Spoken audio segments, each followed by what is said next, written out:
من الشيطان الرجيم. بسم الله الرحمن الرحيم.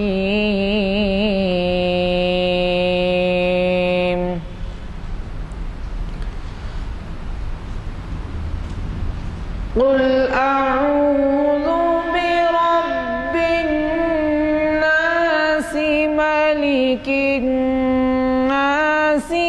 إله الناس من شر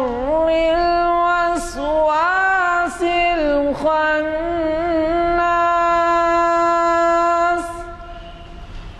الذي يوسوس في صدور الناس من الجنة والناس. صدق اللہ العظیم. حضرات، جیسے کہ آپ واقف ہیں، آج اعلامیہ نمبر 460 کے پروگرام کے مطابق 29 دسمبر 2012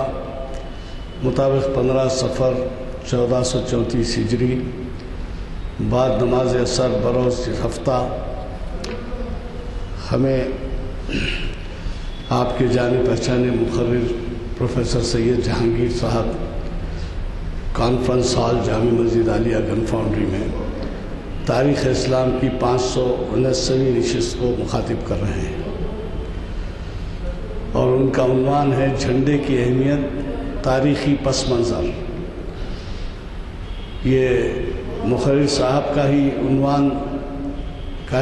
دیا ہوا عنوان ہے، اور جیسے آپ واقف ہیں ہماری جو بھی پریکٹس ہے اس کے مطابق ہم عنوان ہمیں مقرر صاحب پر ہی چھوڑ دیتے ہیں، اور وہ حالات کے پس منظر کو دیکھتے ہوئے ہمیں اپنے خیالات سے استفادہ کا موقع دیتے ہیں. یہ اس کے بلیٹنز آپ کے ہاتھ میں ہیں، تقسیم ہو چکے ہیں. اگر کسی کو نہ ملے ہوں تو ذرا یہ بلیٹنز حاصل کر لیں، اور نہ صرف یہ بلکہ کوشش کریں کہ آپ کے ہاتھ سے اوروں کو اس کا استفادہ ہو، اور اس لیے یہ بلیٹنز دے دیے جائیں کہ وہ 2 جنوری کی نشست میں بھی آپ ضرور شرکت فرمائیں. میں اب زیادہ آپ کا وقت لیے بغیر اس محفل کو جس کا آغاز حافظ عمران احمد صاحب کی قراءت کلام پاک سے ہوا، اور جسے خادم محفل غلام یزدانی آپ سے مخاطب کرنے کے لیے آج کے فاضل مقرر پروفیسر سید جہانگیر صاحب کو دعوت خطاب دیتا ہوں. شہنشین پر تشریف لائیں. الحمد للہ رب العالمین والعاقبۃ للمتقین، وصلاۃ اللہ وسلامہ علی سیدنا ونبینا شفیعنا مولانا محمد وعلی آلہ وصحبہ افضل صلواتک وعدد معلوماتک بارک وسلم. قال تعالی اعوذ باللہ من الشیطان الرجیم ان اللہ وملائکتہ یصلون علی النبی یا ایہا الذین آمنوا صلوا علیہ وسلموا تسلیما. اللہم صلی علی سیدنا شفیعنا حبیبنا مولانا محمد وعلی آلہ وصحبہ افضل صلواتک وعدد معلوماتک بارک وسلم. محترم بزرگ نوجوان سامعین کرام اور مسجد عالیہ کی نشستوں کے روح رواں علی جناب محترم غلام یزدانی صاحب مجد لہ،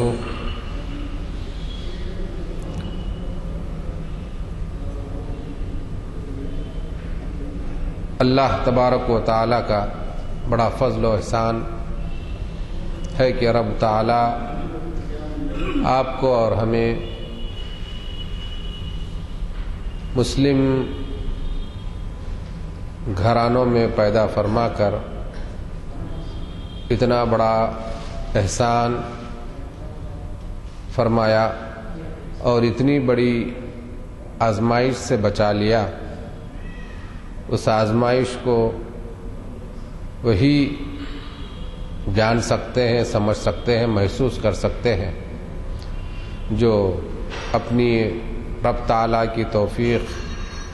اپنی شخصی دلچسپی اور اسلام کے بارے میں ریسرچ کرنے کے بعد اسلام قبول کیے. تو اس معنی میں رب تعالیٰ کا بڑا فضل ہے، اور ساتھ ساتھ نہ صرف مسلم گھرانے میں پیدا فرمایا بلکہ اسلام پر چلنے کی بھی توفیق عطا فرمائی، اور گاہے ماہے صبح و شام اسلام کے بارے میں سننے اور سنانے اور اس کے متعلق نشستیں برپا کرنے کا موقع عطا فرما رہا ہے. یہ بڑی غیر معمولی خوش قسمتی اور سعادت مندی کی بات ہے. عزیزان گرامی، وقت بہت تنگ ہے اور موضوع میرے اپنے اعتبار سے بھی جدید ہے. نہ معلوم آپ حضرات کے لیے کس حد تک اپنے اندر جدت رکھتا ہے، لیکن بہر صورت ہمارے محترم بزرگ قانون داں اور مجالس کے ذمہ دار علی جناب جیلانی، غلام جیلانی صاحب اور ان کے ہمنوا اور رفقا جب رابطہ قائم کیا تو کچھ ذہن میں آئی کہ کچھ نئے انداز کی بات ہو، اور خاص طور پر آئندہ ماہ کسی نہ کسی طرح آپ اور ہم جھنڈے کے بارے میں سننے اور سنانے اور دیکھنے کا اتفاق رکھیں گے اور اتفاق ہوگا. اس تناظر میں خیال پیدا ہوا کہ اسلام میں کس حد تک اور کیسے جھنڈے کی اہمیت یا جھنڈے کا مقام و مرتبہ ہے. عزیزان گرامی، قبل اس کے کہ میں آپ کے سامنے تاریخ یا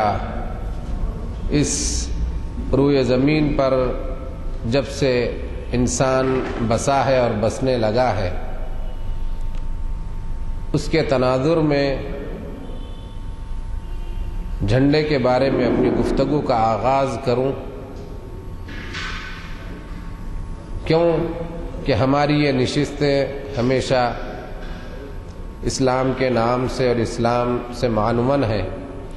تو مناسب یہ معلوم ہوتا ہے کہ مختصر اور چند الفاظ میں پہلے اس کے اسلام کے ساتھ تعلق اور ربط کو آپ کے سامنے رکھوں اور کوشش کروں کہ آیا اسلام میں یا مسلم معاشرے میں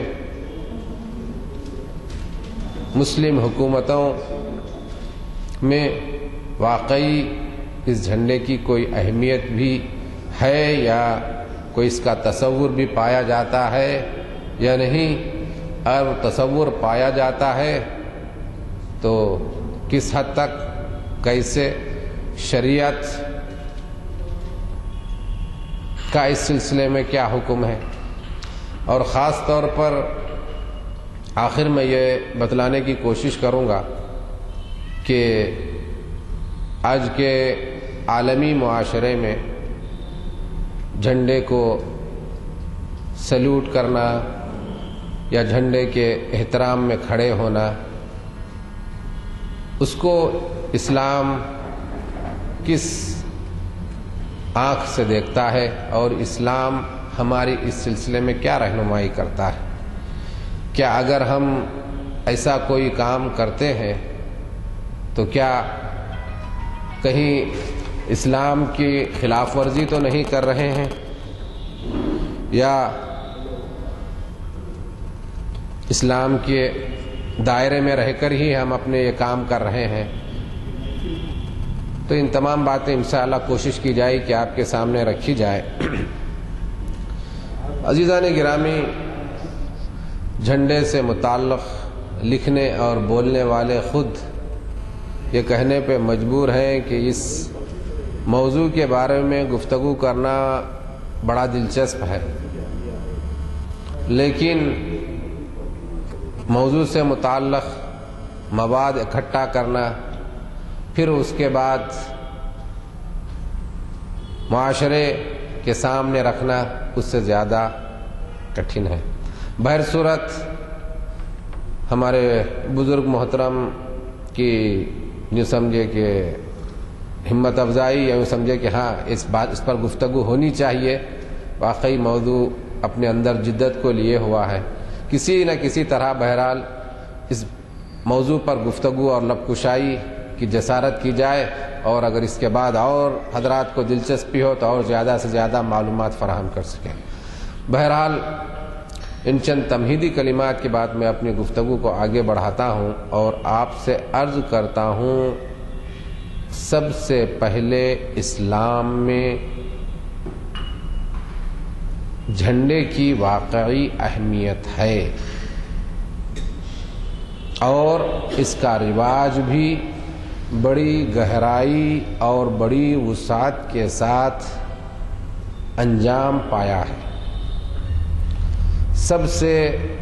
زیادہ اہم ترین اور سب سے اہم ترین بات میں آپ کے سامنے یہ عرض کرنا چاہتا ہوں کہ حضور سیدنا محمد صلی اللہ علیہ وسلم محشر کے دن کی تصویر کشی فرماتے ہوئے ارشاد فرمایا، انا حامل لواء الحمد، انا حامل لواء الحمد. قیامت کے دن یوم محشر میں حمد باری تعالی کا جھنڈا تھامے ہوئے ہوں گا. تو اس بات سے مجھ کو اور آپ کو یہ بات سمجھنے کا موقع ملتا ہے، اور ہمارے اور آپ کے لیے یہ بات سامنے آ جاتی ہے کہ جھنڈے کی اسلام میں نہ صرف روئے زمین پر اس کی اہمیت اور اس کی حیثیت ہے، بلکہ عالم بالا یعنی اس دنیا کے بعد ہمیشہ رہنے والی دنیا میں بھی اس جھنڈے کا بڑا تصور ہے، اور اس کی اہمیت اپنی جگہ پوری طرح ہے. اور بھی کئی احادیث شریفہ جو مختلف مواقع سے متعلق، مختلف حروب اور جنگوں سے متعلق ہے، وہ انشاءاللہ وقت ملے گا اور جیسے جیسے اس کا موقع آئے گا تو آپ کے سامنے عرض کرنے کی کوشش کروں گا. لیکن سب سے پہلے میں آپ کے سامنے یہ عرض کرنے کی کوشش کرتا ہوں کہ جھنڈے کا، جس کو کہ ہم اردو زبان میں تو جھنڈے کے علاوہ کوئی دوسرا لفظ نہیں ملتا، اب انگریزی زبان میں اگر ہم جائیں تو فلیگ کا نام ملتا ہے، لیکن عربی زبان کی وسعت جھنڈے کے نام سے سمجھ میں آتی ہے. تقریباً 10 تا 15 الفاظ جھنڈے کے لیے مختلف مواقع ان کے استعمالات کے اعتبارات سے ان کے نام رکھے گئے. میں ان کو گنوا سکتا ہوں، اور اتفاق سے آج کچھ مواد میں اپنے ساتھ لایا ہوں کہ اگر کوئی حضرات کو دلچسپی ہے تو اس کو آپ کے سامنے رکھوں. لیکن جو بہت عام نام جو ہر عرب کے نام پر زبان پر زبان زد ہیں، ہر ایک کے پاس زبان زد ہیں، وہ نام ہے سب سے پہلے علم، پھر اس کے بعد ہے رایتن، پھر اس کے بعد ہے لواء. یہ 3 نام ایسے ہیں جو سول زندگی یعنی مدنی زندگی اور فوج والی زندگی، دونوں زندگیوں میں اور دونوں میدانوں میں یہ نام عام ہے. اب پہلا جو نام ہے عالم، اس کی جمع اعلام ہے۔ علم کے معنی عربی زبان میں آتے ہیں پراپر ناؤن۔ اگر ہم انگریزی زبان کے قواعد پر ہم جائیں یا عربی زبان کے قواعد میں جائیں، عربی زبان کے قواعد میں تو علم ایک پورا سپریٹ چیپٹر ہے، جس کا مطلب ہی یہ ہوتا ہے کہ پراپر ناؤن۔ اور انگریزی میں تو اس کا کوئی تصور نہیں ہے، لیکن علم کے نام سے یہ عرض کر رہا ہوں کہ علم کو علم کیوں کہا گیا، کیونکہ ابھی گو کہ اس کی بالکل اسلامی نقطہ نظر سے یا دوسرے انداز سے ہم کو تعلق نہیں، لیکن جیسا کہ ابھی ہم محرم کا مہینہ گزرا، ابھی ایک برادری اس کو ماہ محرم میں جس انداز سے بھی منائے کہ اس میں علم علم علم کے نام سے تو جو بھی جانتے ہیں، تو وہ علم کے نام سے اس کی جمع آتی ہے اعلام، حمزہ عین لام الف میم، اس کا پلورل ہے اعلام۔ اب یہ عالم کو عالم کیوں کہا جاتا ہے، مختصر انداز میں میں آپ کے سامنے عرض کروں کہ عالم کے معنی آتے ہیں نشانی کے، اور علم کے معنی آتے ہیں سردار کے، علم کے معنی آتے ہیں قبیلے کے بزرگ کے، قبیلے کے سردار کے، اور علم کے معنی آتا ہے کہ ریناؤن پرسنالٹی، اپنے سماج کی بڑی محترم بشان اور معروف شخصیت ہے تو اس کو بھی علم کہتا ہے۔ اور عرب دنیا میں اور آج کی فصیح عربی زبان میں علم کا یہ استعمال بہت عام ہے، اور خاص طور پر روحانی اور اسلامی اور علمی دنیا میں اس کا بڑا رواج ہے کہ ہوا عالم من الاعلام، وہ عالم من اعلام کا مطلب ہے کہ وہ معروف ترین شخصیتوں میں سے ایک شخصیت ہے۔ تو ایک تو تصور یہ علم اور اعلام کا ہوا۔ اب ہم تھوڑا اور آگے بڑھتے ہیں، اس لفظی تحقیق کے بعد تھوڑی وضاحت کرتے جاتے ہیں کہ بھئی یہ علم کو اس جھنڈے سے کیا ربط ہے، اس کا کیا تعلق ہے، اس علم کو علم کیوں کہا گیا۔ تو یہ بات بڑی یعنی عربی زبان کتنی گہرائی اور گہرائی ہے، اس سے آپ کو اندازہ ہوگا، آپ کو سمجھ میں آئے گا کہ اس میں کتنی وسعت ہے۔ معاشرے کی نگرانی اور نگہبانی اور نگہداشت کرنے والی دو شخصیتیں ہیں۔ جب امن کا ماحول ہوتا ہے تو وہ بادشاہ یا امیر یا فرما روا ان کی نگرانی یا ان کے کاموں کی چال و چلن، ان کی سیاست کرتا ہے۔ اور سیاست بولے تو ایک لفظ یاد آیا کیونکہ ہم جھنڈے کے بارے میں گفتگو کر رہے ہیں اور ہم صبح و شام سیاست کے لفظ کا استعمال کرتے ہیں۔ دراصل سیاست یہ عربی زبان، خالص عربی زبان کا لفظ ہے، اور ساسا یسوسو سیاستاً جس کے معنی آتے ہیں، اتنے بہترین معنی ہیں، لیکن ہمارا معاشرے میں اس کے انتہائی جو ہے نا منفی پہلو، منفی معنی لینے لگے ہم، کہ سیاست کے معنی ہوتے ہیں کہ عوام کے مسائل کی یکسوئی کرنا۔ سیاست کا جو معنی ہے عربی زبان کا، اردو میں جو اس کا تصور ہے، اس کا مطلب ساسا یسوس سیاست کا مطلب یہ ہے کہ عامت الناس کے امور اور ان کے مسائل اور ضرورتوں کی انتظام کرنا یا ان کی دیکھ بھال کرنا، اس کا مطلب سیاست ہے۔ میں اس کی مزید تفصیلات میں نہیں جاؤں گا، یہ آپ کے لیے اتنا عرض کرنے کے بعد یہ کہتا ہوں کہ علم کو علم کیوں کہا گیا۔ علم کا مطلب ایک تو یہ ہے کہ سب سے پہلے یہ کسی اونچی جگہ پر نشانی کے طور پر لگایا جاتا ہے، جس کا مطلب یہ ہوتا کہ جہاں علم گڑھا ہوا ہے، جہاں علم کو نصب کیا گیا ہے، وہاں پر اس علاقے کا فرما روا، حکمراں یا شیخ قبیلے کا بڑا وہاں موجود ہے۔ دوسرے معنی میں منطق کا ایک مسئلہ ہے، منطق جس کو وہ کہتے ہیں، ہم اس کو لاجک کہتے ہیں، کہ جیسا کہ کہا جاتا ہے کہ بھئی دھواں اٹھنے کا مطلب یہ ہوتا ہے کہ وہاں آگ ہے، تو اسی طرح سے عربی زبان میں علم کو علم اس لیے کہا جانے لگا کہ جہاں کہیں جھنڈا نصب کیا ہوا دیکھا جاتا، وہاں پایا جاتا، نظر آتا، تو اس کا مطلب یہ ہوتا کہ اس کے مقام پر، اس جگہ پر اس علاقے یا اس قبیلے یا اس حکومت یا اس مملکت کا فرما روا وہاں موجود ہے، اور اسی وجہ سے اس کا نام علم یا علم رکھا گیا۔ علم کا مطلب جیسا کہ میں آپ سے عرض کیا کہ علم کا مطلب نشانی کیا ہے، تو مطلب یہ ہوتا کہ علم لگانے کا کہ یہ علم نشانی ہے اس جگہ کی کہ وہاں بادشاہ موجود ہے۔ ایک بات ہوئی علم، اور دوسرا لفظ اس کے لیے جو استعمال کیا جاتا ہے رایتن۔ رایتن اس کی جمع آتی ہے رایات، اور یہ بھی عرب دنیا میں آج بھی بہت عام لفظ ہے۔ اس میں جو بھی لفظ عرض کر رہا ہوں اس میں آج کوئی لفظ یہ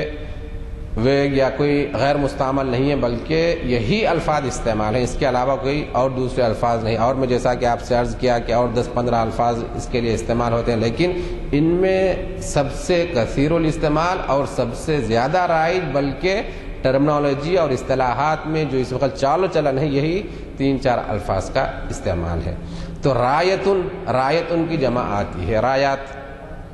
اور رایتن کے معنی آتا ہے اس کا جو اسٹم ہے، اس کی جو اصل ہے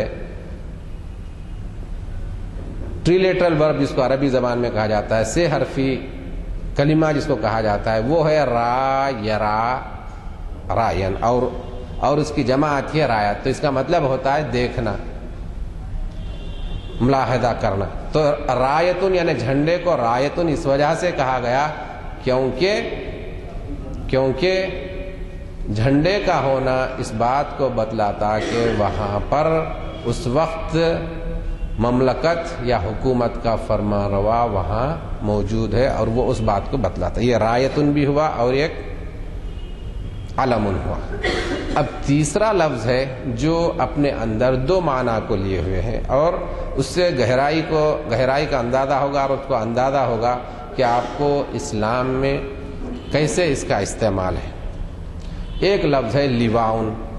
اور یہ آج کی اصطلاح میں، آج کی عرب فوجی اصطلاح میں لیواؤن کا مطلب ہوتا ہے کہ آپ کو مارشل، جنرل، مختلف عرب دنیا میں مختلف نام ہے۔ تو اللواء جس کو اگر اردو زبان میں ہم ترجمہ کریں کہ قائد الجیش، سردار، سپہ سالار، صاف انداز میں اور کہیں تو سپہ سالار۔ تو سپہ سالار کے لیے آج بھی عرب دنیا میں، عرب فوجی ٹرمنالوجی میں یہ لفظ لوا یعنی جو آدمی فوج کا سربراہ ہوتا ہے، جنرل ہوتا ہے، وہ اس کے لیے استعمال ہوتا ہے۔ اللواء بول کے فوجی لقب ہے۔ اب اس کو فوجی لقب کو یہ لوا سے کیا جوڑا گیا؟ لوا اگر آپ دیکھیں تو لوا یلوی کا مطلب عربی زبان میں آتا ہے لپیٹنا۔ اب لپیٹنے سے لوا بنا، یہ کیا بات ہے؟ اس سلسلے میں یہ عرض کرنی ہے کہ لوا کے استعمالات 2 ہوا کرتے ہیں۔ ایک استعمال اس کا فوجی استعمال، اور دوسرا استعمال اس کا سول استعمال یعنی مدنی استعمال۔ جب فوج کا موقع ہوتا، جنگ کی حالت ہوتی، تو یہ لوا نیزے پر لپیٹا ہوا ہوتا، نیزے پر لپیٹا ہوا ہوتا، تو جس کا مطلب یہ ہوتا کہ حالت جنگ میں ہے اور پوری مستعدی کے ساتھ فوج حملہ آوری کے لیے تیار ہے۔ اور یہ ابتدائی صورتحال لوا کی یہ ہوتی تھی کہ خود جو سپہ سالار ہوتا وہ خود جو ہے یہ لوا کو اپنے ہاتھوں میں تھامے ہوئے ہوتا، لیکن وقت کے گزر کے ساتھ ساتھ یہ لوا کوئی اور شخص تھامنے لگا، لیکن فوراً اور براست سپہ سالار کے اوپر پیچھے ٹھہرنے لگا، تو اس کو لوا کہنے لگا۔ اور اس کے دوسرا استعمال سول اور مدنی ہے۔ تو جب یہ سول ماحول میں آ جاتا، اور خود مدینہ منورہ میں تاریخ کی کتابوں میں، احادیث شریفہ کے سلسلے میں باتیں عرض کروں کہ احادیث شریفہ کی کتابوں میں سنن ابی داؤد، اور جامع ترمذی اور سنن بیہقی، یہ 3 ایسے حدیث شریف کی کتابیں ہیں جو تینوں کتابوں نے جھنڈے کے نام سے ایک مستقل چیپٹر باب باندھا ہے، جس سے ہم کو یہ پتہ بھی چلتا ہے کہ اسلام میں جھنڈے کی بڑی غیر معمولی اہمیت ہے، اور اس کا کبھی کہیں علم والرایا کا لفظ استعمال ہوا ہے، کہیں لوا کا لفظ ہوا ہے، لیکن اور لوا کے جمع آتی ہے الویہ، لواء الویۃ، تو اس طرح سے العلم والالویۃ کے نام سے انہوں نے یہ باندھا ہے۔ تو اس سے ہم کو یہ اہمیت اور دگنی ہو جاتی ہے کہ کس طرح سے اس کا استعمال تھا، اور ایک عجیب سی کیفیت ہے۔ تو عزیزان گرامی، اب یہ آپ کے سامنے 2-3 باتیں عرض کرنے کے بعد تھوڑی سی اس کی تاریخ کے انداز میں بھی ہم تھوڑی نظر ڈالیں، کیونکہ ہمارے یہ خاص طور پر نشست تاریخ اسلام کے تناظر میں منعقد ہو رہی ہے اور ہوتی ہے کہ یہ جھنڈے کا استعمال کا آغاز کیسے ہوا، کیوں کر ہوا، کیا ایسے وجوہات تھے جس کی وجہ سے ان کا استعمال ہونے لگا۔ آپ اور ہم جانتے ہیں، جس کو عربی زبان میں کہتے ہیں کہ التقویم الحجری، اور اس کا آپ انگریزی میں ترجمہ کریں تو اس کا ترجمہ آتا ہے اسٹون ایج، یعنی تاریخ سے پہلے کی جو زندگی تھی، انسان جب وجود میں آیا تھا، جس کی زندگی صرف 2 حصوں میں ہوا، دو طرح سے ہوتی تھی، جس کا لباس جیسا کہ کتابوں میں بتلایا گیا چمڑے کا ہوا کرتا تھا، اس کی غذا کھیتی باڑی سے ہوتی تھی، اور اس کی رہائش پہاڑوں میں یا غاروں میں ہوا کرتی تھی۔ تو جب ایسے ماحول میں تو انسان کو شکار کی سخت ضرورت ہوتی، اپنے رہن سہن اور اپنے غذا کے استعمال کے لیے شکار کی سخت ضرورت ہوتی۔ جب آدمی شکار کے لیے جھاڑیوں میں جاتا تو اس کا آغاز یوں ہوا، تاریخ کی کتابوں میں یہ بتلایا جاتا ہے کہ سب سے پہلے شکاریوں نے اور وہ باشندے جو اس طرح کی زندگی گزار رہے تھے،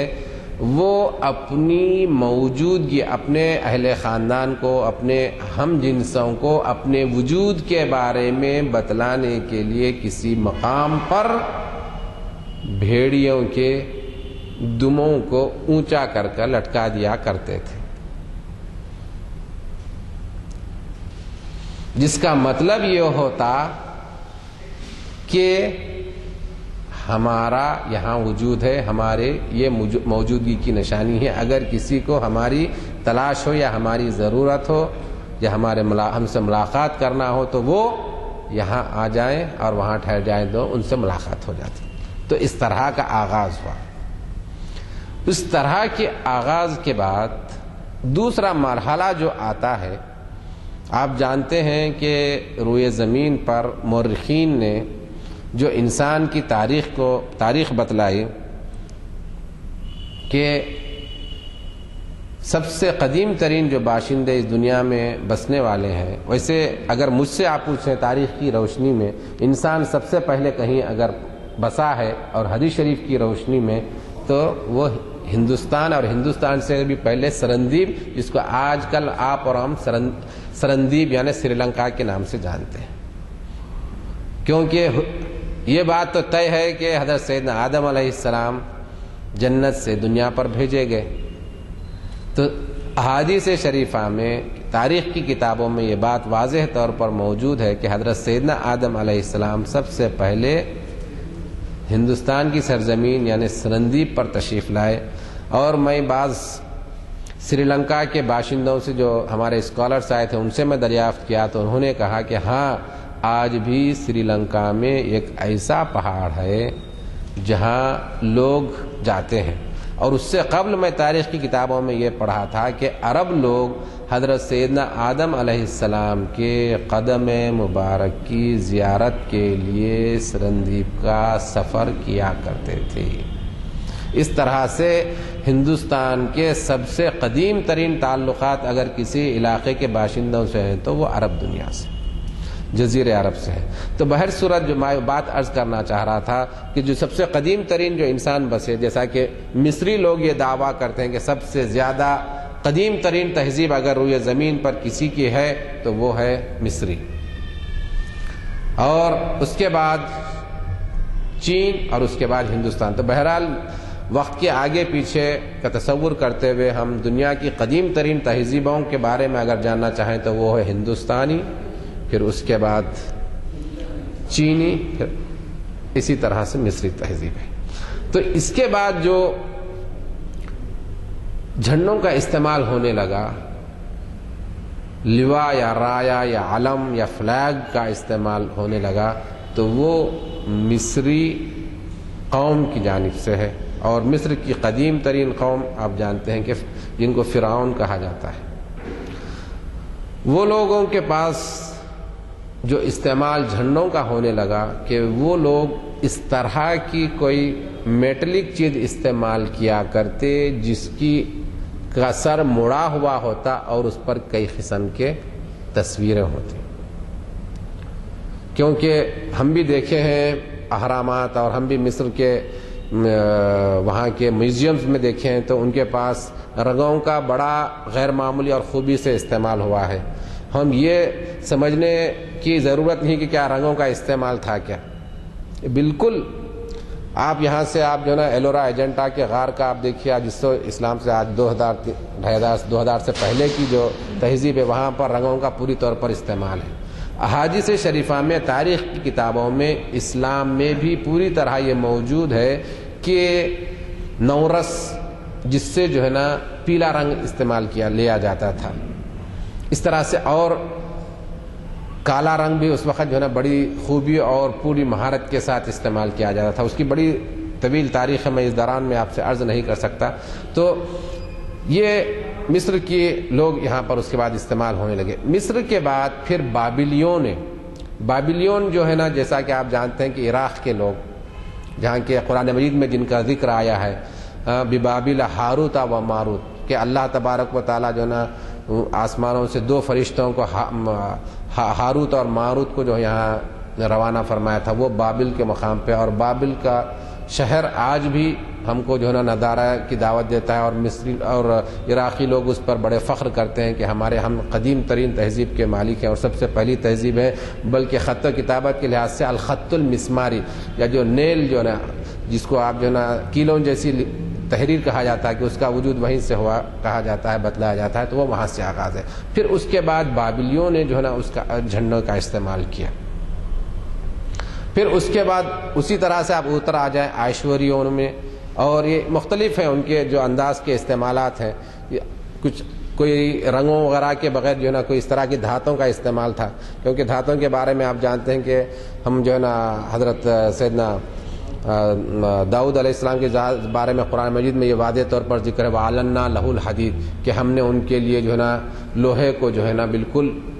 نرم بنا دیا تھا، تو اس سے آپ جیسا کہ ہم آٹے سے بنا لیتے ہیں، اس طرح سے جو ہے نا وہ جو چیز بھی چاہتے بنا لیتے ہیں، تو اس طرح سے وہ استعمال ہونے لگا۔ آشوریوں کے بعد پھر رومیوں کی بات ہے، آپ اس طرح سے آپ تشریف لے جائیں، مصر ہے، مصر کے بعد عراق ہے، عراق سے آپ بازو آپ جائیں تو رومی لوگ ہیں، تو رومی لوگ بھی اس کا استعمال اسی انداز سے جھنڈوں کا استعمال کرنے لگے۔ اور تاریخی کتابوں میں یہ بتلایا گیا ہے کہ سب سے واضح طور پر، اور جھنڈے کا اگر کسی قوم نے اور کسی مملکت نے سب سے پہلے طور پر رسمی طور پر اس کا استعمال کیا ہے تو وہ ہے، جس کو کہ ہم ابھی نام ذہن میں تھا، نام خالص عیسائی مملکت ہے، وہ جو ہے نا اس کا استعمال کرنے لگا، اور اس جھنڈے کا رنگ لال تھا، اور اس پر وہ لوگ صلیب بنائے ہوئے تھے، اور اس کے ابھی خلاف میں بھی بہت ہمارے پاس ہنگامے ہوئے، وہ جو سرکار کی شان میں جب گستاخیاں وغیرہ ہونے لگی تو اس نے جو ہے نا وہ ہوا، میں بھی نام آیا تو میں عرض کروں گا، تو سب وہ 1100 کچھ عیسوی میں وہ جو ہے نا اس کا استعمال کیا۔ تو یہ چند باتیں جھنڈوں کے استعمال کی بات رہی۔ اب اس کے بعد اگر ہم تھوڑا سا منتقل ہوتے ہوئے ہم اپنے اہم مقصد اور اصل مقصد اسلام کی طرف آئیں، یہ یعنی مختلف تہذیبوں میں جھنڈوں کے رواج کے ساتھ ساتھ اسلام میں کیسے جھنڈوں کا رواج پایا گیا۔ جب حضور سیدنا محمد صلی اللہ علیہ وسلم تشریف لایا، اس سے قبل بھی جتنے بھی قبیلے ہوا کرتے تھے، اس میں جو ہے نا خزاعہ قبیلے کا اور جو ہے نا اور بنی نذیر قبیلے کا، سب کے پاس اپنے اپنے ہر قبیلے کے جھنڈے ہوا کرتے تھے۔ اور جھنڈوں کا جو استعمال سب سے زیادہ اور اہم جو استعمال ہوا، جن جگہوں میں جو استعمال ہونے لگا، اس کی بنیادی وجہ کیا بنی، میں آپ کے سامنے عرض کرتا ہوا پھر یہ اپنے اس مسئلے کی طرف، اس موضوع کی طرف آتا ہوں کہ جب دیکھا گیا جنگوں میں جو دو فریق آپس میں برسر کار ہیں اور جو ہے نا گھمسان کی لڑائی ہے، تو ایسے ماحول میں ایک فوج دوسرے فوج کے افراد کو اپنے مخالف اور موافقین میں تمیز نہیں کر سک رہی تھی۔ اس تمیز کی غرض سے جنگ میں سب سے پہلے جھنڈے کا استعمال ہونے لگا، اور یہ محسوس کیا جانے لگا کہ جب بھی جھنڈا جس آدمی کے پاس ہو، وہ اسی کے پیچھے اور وہ سب سے آگے ہوگا، اور اس کے پیچھے اس کی فوج ہوگی، اور وہ جہاں جہاں اور جس سمت میں رہنمائی کرے گا، فوج اس سمت میں بڑھ کر حملہ کرے گی۔ بلکہ کتابوں میں یہاں تک بتلایا گیا اور یہاں تک آیا ہے تاریخ کی کتابوں میں، جھنڈے کے تھامنے کا کام اسی آدمی کے سپرد ہوتا جو سب سے زیادہ اس فوج میں طاقتور اور مر مٹنے والا اور اپنی قوم اور فوج سے پہلے قربانی دینے کے لیے تیار ہوتا۔ ایسے شخص کو، ایسے آدمی کو، ایسے بہادر انسان کو جھنڈے یا لواء کے تھامنے کی ذمہ داری سونپی جاتی۔ یہ چند باتیں ہیں۔ تو عرب قبیلوں میں بھی اس طرح کا رواج تھا کہ جب بھی عرب قبیلوں میں تو آپ جانتے ہیں کہ جنگوں کا بڑا رواج رہا ہے، تو دونوں قبیلے آپس میں جب کبھی جنگ جو ہوتے تو ہر قبیلے کے سردار یا اس جنگ کا جو سپہ سالار ہوتا، اس کے ہاتھوں میں یہ اپنا جھنڈا ہوا کرتا تھا۔ تھوڑی سی دلچسپی کے لیے میں آپ کو حضور سیدنا محمد صلی اللہ علیہ وسلم اور تاریخ کی روشنی میں اسلام یہ جھنڈے کی اہمیت اور اس کے بارے میں گفتگو عرض کرنے کے لیے عرض کروں۔ حضور سیدنا محمد صلی اللہ علیہ وسلم جب مکہ مکرمہ سے مدینہ منورہ ہجرت کر تشریف لانے لگے، ابھی تک اسلام میں سرکار کی جانب سے جھنڈے کا بھی استعمال نہیں ہوا تھا، لیکن جب پہلی مرتبہ حضور سیدنا محمد صلی اللہ علیہ وسلم ہجرت فرماتے ہوئے مدینہ منورہ تشریف لائے اور آپ اب مدینہ منورہ میں داخل ہونے کے قریب میں ہیں، تو ایسے ماحول میں ایک انصاری آپ کے سامنے آئے اور قسم کھا کر کہنے لگے کہ میں اس وقت تک مدینہ منورہ میں داخل نہیں ہوں گا جب تک میں حضور صلی اللہ علیہ وسلم کے سامنے جھنڈا پھہراتا ہوا نہ داخل ہوں۔ تو اس انصاری نے اپنے سر پہ موجود عمامے کو اتارا، پھر اپنے ہاتھ میں پکڑے ہوئے نیزے سے اس عمامے کو باندھا، اور پھر حضور صلی اللہ علیہ وسلم کے سامنے سے وہ سامنے جانے لگے، اور اس طرح سے اسلام کی تاریخ میں سب سے پہلے جھنڈے کا وجود آیا۔ اس کے بعد حضور صلی اللہ علیہ وسلم سب سے جو پہلی جنگ اسلام میں ہوئی آپ جانتے ہیں، بدر کی جنگ ہوئی، لیکن اس سے قبل بھی ایک اور جنگ ہوئی جس کا نام عدان یا ابوا کہا جاتا ہے۔ اس جنگ کی سپہ سالاری حضور سیدنا محمد صلی اللہ علیہ وسلم حضرت حمزہ ابن عبد المطلب رضی اللہ عنہ کو دی، اور آپ کے لیے خود اپنے دست مبارک سے جھنڈا رایا تیار فرمایا اور اس کو نیزے سے باندھا، اور روایتوں میں یہ بات بتلائی جاتی ہے کہ اس رایا اور اس جھنڈے کا رنگ سفید ہوا کرتا تھا۔ اس کے بعد بدر میں آپ جانتے ہیں، بدر میں جو سپہ سالار اور جن کے ہاتھ میں جھنڈا دیا گیا حضرت مصعب ابن عمیر رضی اللہ تعالیٰ عنہ تھے، اور جب حضرت مصعب بن عمیر کام آئے تو پھر جھنڈا حضرت سیدنا علی رضی اللہ عنہ کے ہاتھ تھاما گیا. پھر جنگ بدر کے بعد جنگ احد کا ماحول آیا، آپ جانتے ہیں، تو اس میں جھنڈا حضرت حمزہ رضی اللہ عنہ، پھر اس کے بعد جو ہے نا حضرت حمزہ کی شہادت کے بعد وہ جھنڈا حضرت سیدنا علی رضی اللہ عنہ کے ہاتھ آیا. تو اس طرح سے یہ جنگوں کی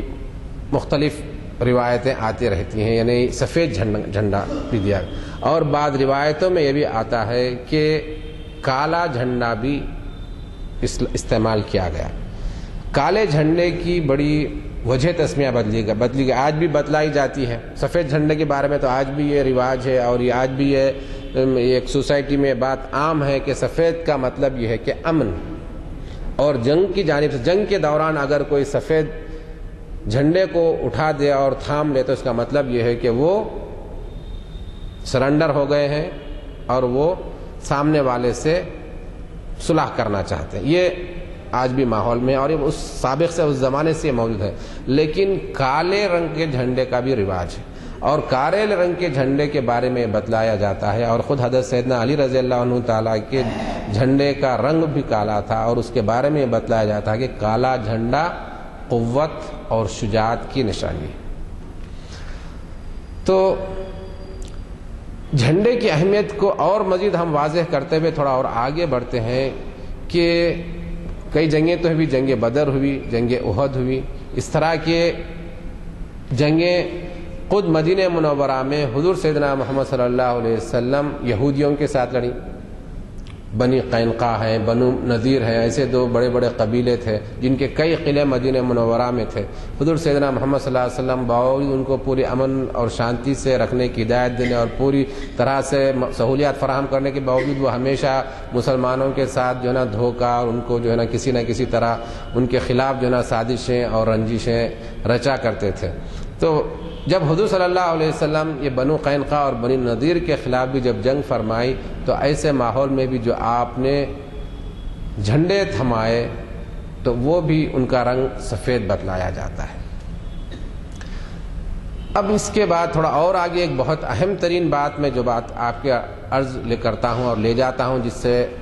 اسلام میں جھنڈے کی کیا اہمیت ہے اور کتنی اہمیت ہے وہ آپ کو معلوم ہوگی اور ہم کو بھی محسوس کریں گے. جنگ موتا. جنگ موتا حضور سیدنا محمد صلی اللہ علیہ وسلم ایک چھوٹی فوج کے ساتھ رومیوں جیسی جنگجو قوم سے جنگ لڑیا. رومیوں جیسی جنگجو قوم سے آپ جنگ فرمائی، جس کا ذکر قرآن مجید میں ہے. اور اس وقت جو ہے نا اللہ تعالیٰ نے مسلمانوں کی مدد فرمائی اور ان کے سارے خیمے اور ان کے برتنیں وغیرہ سب الٹ گئے اور وہ ڈر کے خوف کے مارے وہ بھاگ گئے. تو ایسے ماحول میں حضرت حضور صلی اللہ علیہ وسلم 3 صحابہ کرام کو جھنڈے کی ذمہ داری سونپی تھی. یہاں پر جو ہے نا یہ بتلایا جاتا ہے، جیسا کہ ابھی آپ سے میں عرض کیا، کہ جھنڈا اسی شخص کو دیا جاتا ہے جو سب سے زیادہ بہادر اور سب سے زیادہ قربانی دینے کے لیے تیار رہنے والا اس شخص کو دیا جاتا ہے. کیوں کہ اس طرح سے کہ جو علم بردار ہوا کرتا اسی علم بردار کی قوت اور اس کی بہادری اور اس کے معنویت احساسات کی بلندی پر ہی فوج حرکت میں آتی اور فوج وار کرنے کے لیے تیار رہتی. جھنڈا گرنے کا مطلب یہ ہوتا کہ فوج میں اضمحلال آ گیا ہے اور فوج میں ضعف اور کمزوری پیدا ہو گئی ہے. تو یہ اس کی بڑی اہمیت ہے. تو حضور صلی اللہ علیہ وسلم نے اس موقع پر یہ ارشاد فرمایا کہ سب سے پہلے آپ نے جو ہے نا زید بن حارثہ رضی اللہ عنہ کو آپ نے جھنڈا عطا فرمایا، اور فرما دیا تھا، آپ نے پیشن گوئی بھی فرما دی تھی کہ اگر زید بن حارثہ شہید ہو جائیں اور اس جنگ میں کام آ جائیں تو پھر اس کے بعد اس جنگ کا جو ہے علم جھنڈا جو ہے نا حضرت سیدنا جعفر ابن ابی طالب، جن کو بعد میں جو لقب ملا تیار، اسی جنگ کی یہ برکت ہے. یہ یوں سمجھے کہ یہ حضرت سیدنا جعفر جو حضرت سیدنا علی رضی اللہ عنہ کے برادر حقیقی ہیں، ان کو یہ لقب عطا ہو گیا. کیا ہوا لقب آپ جانتے ہیں کہ پھر سیدنا جعفر رضی اللہ عنہ کو ملا. جعفر رضی اللہ عنہ کو جب ملا تو آپ کی بہادری اور آپ کی جو اس اور جواں مردی اور اس میں دلیری اس جنگ میں آپ کی دیکھی گئی. آپ جب کافروں نے اور جنگجوؤں نے آپ پر حملہ کیا تو آپ کے جس ہاتھ پر آپ نے پہلے اپنا علم اٹھائے ہوئے تھے، جب کام آ گیا تو آپ بائیں ہاتھ سے اٹھا لیے، اور بائیں ہاتھ سے اٹھا لیے تو پھر آپ اپنے سینے سے اس کو لگا لیے. اور اس طرح سے جو ہے نا، یعنی یہ اس سے معلوم ہوتا ہے، اس سے یہ ہم کو یہ واضح طور پر یہ محسوس ہوتا ہے اور یہ ثبوت مل جاتا ہے کہ ایک فوج کے لیے اور جنگ کے میدان میں علم کا، جھنڈے کا بلند رہنا کس حد تک اور کتنا ضروری ہے. یعنی دوسرے معنوں میں تجزیہ کرنے والوں نے اور جو نا انالائٹک اسٹڈی کرنے والوں نے یہ بتلایا ہے کہ یہ علم بردار پر ہی فوج کے اسپرٹ کا دار و مدار رہتا ہے اور پوری قوت کا دار و مدار اس پر ہوتا ہے. اس وجہ سے یہ معاملہ ہوا. تو سیدنا جعفر طیار رضی اللہ عنہ جو اس جنگ میں جب کام آئے تو بتلایا گیا کہ جو ہے نا فرشتے جو ہے نا سرکار کو فرمانے کہ میں دیکھ رہا ہوں کہ مجھے جعفر طیار سلام کر رہے ہیں اور ان کو جو ہے نا فرشتے اٹھائے لے رہے ہیں. اور سیدنا جعفر طیار سرکار سے مخاطب ہو کر فرماتے ہیں کہ اللہ تعالیٰ نے میرے 2 ہاتھوں کے بدلے مجھے 2 پر لگا دیا اور اس کی وجہ سے میں فرشتوں کے درمیان میں اب جنت میں اڑ رہا ہوں. تو پھر اس کے بعد آپ کے جو محترمہ تھیں ان کو آپ نے پھر سنوایا اس سے بعد، جس سے جو ہے نا مسلمانوں میں ایک بڑا ایک عجیب جوش اور جو نا ولولہ پیدا ہونے لگا. اس کے بعد جب آپ بھی کام میں آ گئے حضرت جعفر طیار کے بعد تیسری مرتبہ حضرت عبداللہ ابن رواحہ کو یہ جو ہے نا آپ کے علم سونپا گیا. تو یہ جنگ موتا کا، اس سے ہم کو معلوم ہوتا ہے کہ اسلام میں جھنڈے کی کیا اہمیت اور بزرگی ہے. اس کے بعد ہم جو ہے نا یہ اس طرح کی جب یہ خلافت کے دور میں آپ جب حضور صلی اللہ علیہ وسلم اس دنیا سے جب آپ کوچ فرمانے لگے تو آپ جو ہے نا مرتدین یعنی جو زکوٰۃ دینے والے جو رک گئے تھے یا انکار کرنے لگ گئے تھے، تو ان کی کمک کے لیے، ان کی سرکوبی کے لیے حضور صلی اللہ علیہ وسلم نے حضرت اسامہ کو مقرر فرمایا تھا. حضرت اسامہ کو مقرر کرنے سے پہلے اسلام کا جو جھنڈا تھا وہ مسجد نبوی میں ہوا کرتا یا سپہ سالار کے گھر پر وہ موجود رہتا. تو مسجد نبوی سے آپ نے حضرت اسامہ کے گھر روانہ فرما دیا. اس کا مطلب یہ ہو چلا تھا کہ اب اس جنگ کی یعنی جو مانعین زکوٰۃ کی یا مرتدین کی جو سپہ سالاری کرنے والے ہیں حضرت اسامہ ابن زید رضی اللہ عنہ، اور حضرت حضور صلی اللہ علیہ وسلم اپنے رفیق اعلیٰ سے جا ملنے کے بعد جب دوبارہ اس فوج کی تیاری کا حکم ہوا تو پھر آپ نے اس جھنڈے کو، اس علم کو پھر حضرت اسامہ کے پاس سے جو لا کر مسجد نبوی میں رکھ دیا گیا تھا، پھر دوبارہ آپ حضرت اسامہ کو سونپا، پھر آپ نے اس کی قیادت فرمائی. اور اس میں کئی اور جہاں جہاں بھی جو جتھے ہوا کرتے تو ہر جتھے کا ایک جھنڈا ہوتا تھا. اور خود حضور صلی اللہ علیہ وسلم جب بھی جو بھی جنگ ہوا کرتی انصار اور مہاجرین کے لیے الگ الگ جھنڈے عطا کرتے. اور یہ آیا ہے بات کہ جنگ بدر میں مہاجرین کے لیے ایک جھنڈا آپ نے سیدنا علی رضی اللہ عنہ کو دیا اور ایک انصار میں ایک صحابی اس کا یہ کرتے تھے. تو یہ جھنڈے کی اہمیت میں سمجھتا ہوں کہ وقت اس کا ہو چلا ہے اور وقت کی گنجائش اب نہیں ہے. میں معذرت کرتا ہوں اگر پوری طور پر بات نہیں ہوئی. اگر کوئی بات ہے تو آپ دریافت فرما سکتے ہیں تو آپ انشاءاللہ. وصلی اللہ. حضرات آپ کو اندازہ ہوا ہوگا کہ ہم کو جو سابقہ پڑتا ہے وہ صرف یا تو نیشنل فلیگ سے یا علموں سے، اور اس کے پیچھے کس قدر فلسفہ ہے، کیا تاریخ ہے